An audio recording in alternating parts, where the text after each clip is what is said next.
The Premier League is back, and this might just be the best season we've ever seen. The transfer window has been wild, exciting players moving, top clubs strengthened, and storylines everywhere. So today I'm giving you my 2025-2026 Premier League predictions, from the top 6 to teams going straight back down to also the top scorer, most assets, and trust.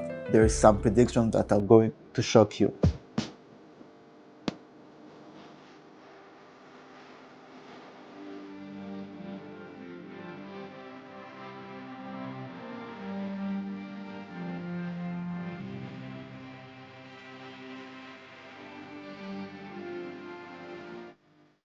Let's start with the relegation battle and the team that I've put at the 20th place. And I'm sorry, Scott Parker, because he's a manager that I really like. I think he's a Premier League manager, but I think Burnley have lost really important players this summer. They've lost Trafford, who was an immense goalkeeper for them last season, keeping like 13 clean sheets in a row, which was a crazy stat. They've also lost one of their best defenders last season, who is Egan Riley. Yes, they've bought Walker, and they have added players like Ugo Chukwu, Armando Broja. Their transfer window is interesting, but I think overall the quality isn't to stay in the Premier League. I think there is a really big gap, and unfortunately I think they will still go down next season. And also we have to keep in mind that they've lost their top scorer last season, Josh Brownhill. So for me, I don't see Burnley staying up, so that's why they're at my 20th position. And at the 19th place, it's another team that just got promoted, and it's Leeds. I think I like Leeds as a team. I think their fans, what the team represents, and I think even their overall project, their style of play, I think it's a team that I would love to stay in the Premier League. It's a team that I would like to see more often in the Premier League, but unfortunately I don't think the quality is there. Also, they've went and bought a new number 9 in Lucas Nemcha from Bundesliga. Is he really a Premier League striker? I think there is a lot of doubts about it. There are defensive issues. I think again in the Premier League it won't be enough to stay. They've also lost an important player in Manuel Solomon. Maybe he'll end up coming at the transfer window, but I think overall Leeds, I don't see enough quality to stay in the Premier League. Hopefully they prove me wrong, but yeah, Leeds for me will be at the 19th place. And at the 18th place, I think it's a team that really lost important players but an important manager also. No, I'm not talking about Sunderland. I think Sunderland are the only promoted team that I see staying in the Premier League, maybe because of their transfer window that has been really incredible for a promoted side. The 18th place, the team I put it at the 18th place for me is Brentford. I think losing a manager like Thomas Frank will be a massive loss. I really rate Thomas Frank at that point. I think even if they've kept the same core structure, they've promoted Keith Andrews, they've kept the same structure, the same work method, I think they've really lost a big, and I think they've also lost sort of his leadership. Thomas Frank wasn't just a manager, was good tactical, but his work personality, I think, will lack in this Brentford team.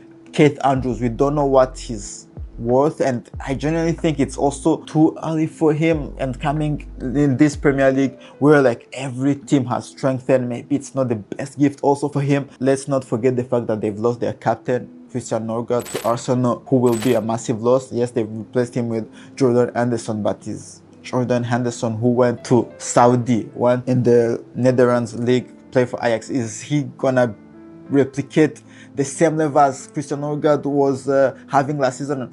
Christian Norgard was among the best defensive players in that number 6 role in the Premier League. They've lost their top scorer Brian Mbeumo. What a big loss. And they haven't really replaced him. We're talking about Dango Ouattara. Now that I'm turning the video, is he gonna replicate what Brian Mbeumo did? And also they might lose Johan Huis. I think there's too many losses in one season, and I think they generally have big chances to go down this season. So that's it for my relegation battle. Let's get straight into the top 6. So the top 6, the team I have put in the 6th position is Aston Villa. I think Villa hasn't really changed that much. this season. I think they will be maybe more stable this season. They don't have Champions League football. They discovered League football last season. Maybe it was also one of the key reasons they haven't qualified for the Champions League again. I think their whole squad hasn't really moved. They haven't really made big changes. You've kept your best players. You've kept a player like Ollie Watkins, who we again think is going to score at least 15 Premier League goals. You've kept Morgan Rogers. I think this is the season of confirmation. I think next season Morgan Rogers will move to maybe a top club. I'm talking about a team like Manchester City or Liverpool. Keep an eye on Morgan Rogers. You've also kept Emiliano Martinez. I think he's still there. I think he's a great goalkeeper, and I was a bit scared if they lost a keeper like Emiliano Martinez, who was going to be his replacement. You've kept your core structure. You've kept players like John McGinn also. I don't see why Aston Villa wouldn't compete this season. Plus, you've added a player like Evan Gesson. I think he will be a nice player to come in, and we've seen that Unai Emery likes to play with a different striker than Ollie Watkins. He likes to play with a front two also. I think Evan Gesson can be a great, let's say, John Duran replacement, a great Rashford alternative. So the only issue in that Villa side, I think they'll really lack another creative midfielder. Let's see if they can make the Asensio deal permanent. But for now, I back them to really compete for the top 6, and I really think they might do something special in the Europa League. Keep an eye on the Europa League. You already know if Unai Emery is playing the Europa League, he might end up winning it. And at the 5th spot, which might also mean a Champions League place, I've put a team that I think is a bit underrated right now, but I think it's Tottenham. Tottenham, again, I've told you how I rate Thomas Frank, and I think this season they'll be massive. I think the whole setup will be great for Tottenham. I think last season they were really unlucky with the injuries. Let's see if this season they have a full season with fit defenders, and they've also added too much quality. Let's talk about Thomas Frank first. They really got a manager who will do wonders with the off-the-ball work, and with that Tottenham, who will really improve that setup, and that will also, I think, teach Tottenham to play more as a team. We've seen it in that game against Paris Saint-Germain. They were like to win the Super Cup, and I think Tottenham will look really dangerous. You've got Romero, who's staying, who's now your captain, Van de Ven. Hopefully he doesn't get injured. You've added players like Kevin Down, so you've added a player like Mo Kudus in the offensive roles, whose ball carrying skills are huge. I think Mohamed Kudus will have a top season. Yes, you've lost Son, but you've replaced him with a young player like Matisse Tel. I'm hearing that they're on a Eberechi to replace Maddison, who's out for the season. Would be a top recruit. You're looking to add players like Savinho. I don't know, there's something happening around Spurs, and I think they might generally push for Europe this season, and they might do interesting things in the Champions League. So keep an eye on Tottenham. The team I've put at the 4th place, and maybe this might be a surprise for many, because I've seen people saying that this team will be a title contender, but I don't believe this will be the case. I really think it will be a 3-horse race, and I think the 4th team will not compete for the title race, and that team is Manchester City. I think this is a new look Man City. I think Manchester City will look to bounce back, and I don't know, but I don't see how Pep Guardiola will come back from that situation. I've always seen Pep Guardiola being in the role of dominance. I expect Pep Guardiola to dominate every season, but this season I have many question marks, and I think there is a lot of changes that I think it will take time. I don't see them getting straight into it, winning the league. I think they'll lose points, especially in the beginning of the season. But if there is not a big gap in the second half of the season, attention to Manchester City. You know that in the second half of the season, they can win all their remaining games. So the teams in front will have to win many points, like really in the first half of the season. But my questions are, who's going to partner Ruben Dias in that defense? Is Kuzanov has really looked great in the preseason, but is he ready enough to become a Premier League starter? I have my questions around it. The goalkeeper situation, are you going to recruit Donnarumma? Are you going to start Trafford? Who's going to play? Is Ederson staying? There is really a lot of questions around that Manchester City defense. Your right back also, Mateus Nunes, as your starting right. I think I'm not convinced. I'm still not convinced. The only top player I see in that defense is Vardiol, of course. But is he gonna play as a center back or left. I'm not sure about it. And Brian Aït-Nouri, of course, it's a new recruit. I think he's the only player in that also team that won't need to adapt, because Ryan Sheki will need time to adapt. Tijani Raiders, I think he also needs a bit time to adapt, but I think that's really a nice transfer. I think Tijani Raiders is the number 8 Manchester City has been crying out for. I think he will be involved in a lot of goals this season, and I fancy Haaland to also have a top season this season, especially maybe without injuries. I think they will have more creativity. I think Pep Guardiola still needs to find a formula. I think there is really a setup that needs to be found, and that's why I'm not putting them champions as always in the Premier League. And I think the doubts I have been exposed a bit in the Club World Cup. It's a team that's not 100% recovered, and is Rodri gonna play a part this season? Because Rodri also disponibility will play a big part this season again. Is Rodri gonna be back fully fit, or is he gonna pick up some little injuries up down and there? So for me, that's why Man City for me are 4th in the Premier League. The 3rd team in the Premier League this season, and I genuinely think they will really compete till the end, is Chelsea. I think Chelsea will really compete with the 2 up front, Arsenal and Liverpool, as you expect.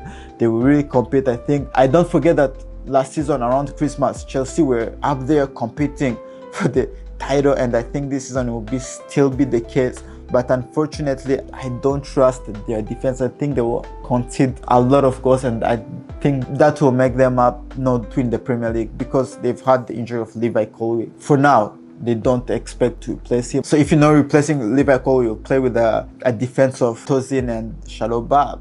I'm not convinced. I'm not still convinced about Robert Sanchez. Even if you proved me wrong in the Club World Cup, I'm still not convinced about the player. But I think the whole setup, the players they've brought in, the squad they have can really compete. I think they have talented players in now. They have the best number 6 in the league in Moises Caicedo.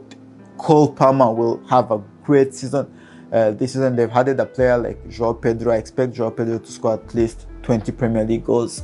He will be a massive addition in that front line. They've added players like Jamie Gittens also, maybe Xavi Simons, who's also coming. I think this will be a scary Chelsea team, but unfortunately I think they will concede more goals than the 2 in front to not win the Premier League. The team that I've predicted to finish 2nd in the Premier League is Liverpool.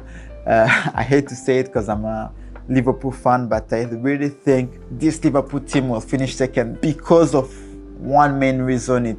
There is too many changes. I think the team that wins the Premier League is the team that it keeps a sort of stability, and I think there is a lot of things that have changed in this summer for Liverpool. Not that they have changed in worse, but they have gotten even better. But I think it will need time to adapt, and I'm questioning also the balance of the team. You've got really many offensive players out there, but defensively I think Arne Slot has work to do, and that's where I think I'm gonna judge Arne Slot really this season, because you've added a player like Jeremy Frimpong in that backline. You've added also Milos Kerkez, so you've added 2 new players in that backline. You've added a player like Florian Wirtz in the midfield also, which removes you a player like Dominic Szoboszlai, whose off the ball work is just immense for the team. I don't see how Arne Slot will play without Dominic Szoboszlai, so maybe there is few twists to do. There is also Mo Salah, who will miss few games with the African Cup of Nations. I think that's the objective of his season. I think he wants